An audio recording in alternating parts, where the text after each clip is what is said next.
An important conversation that's happening right now on and off social media, led by Black trans women, is the very real difference of privilege, oppression, and experiences within the trans community. It reminds me of the way the term women of color, created by a Black woman, which then expanded to people of color, at first allowed for coalition building and solidarity, but then eventually led to the erasure of the unique experiences of oppression of different people within that umbrella term, particularly of Black and Indigenous folks. While the word trans is used as an umbrella term, and this was an intentional application of the word to encompass the fact that trans is truly infinite, it has, as with many terms that have been claimed for liberatory identification, been also used to take power away from those it was exactly meant to uplift. Under the trans umbrella, we have transgender, agender, multigender, non-conforming, genderqueer, gender fluid, non-binary, and a truly infinite multitude of ways existing outside of cisness. Now, no one is less trans for being one or another of these identities that fall under the trans umbrella. And also, there are absolutely different experiences within that umbrella too. For instance, those that have gone through gender-affirming surgery have a different life experience than those who have not. Those who aren't taking gender-affirming hormones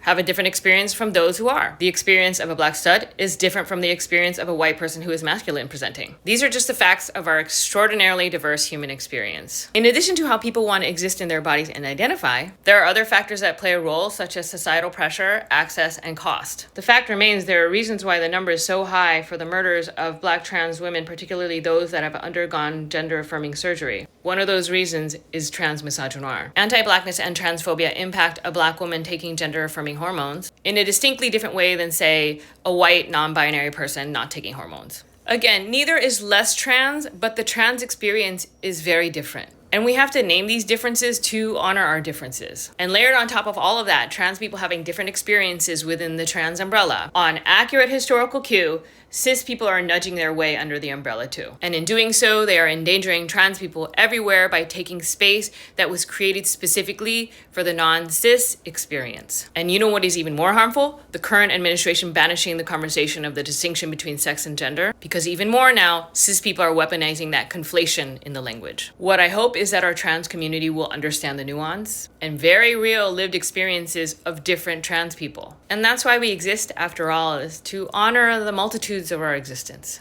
And what I need from people who are cis is to stop endangering trans people.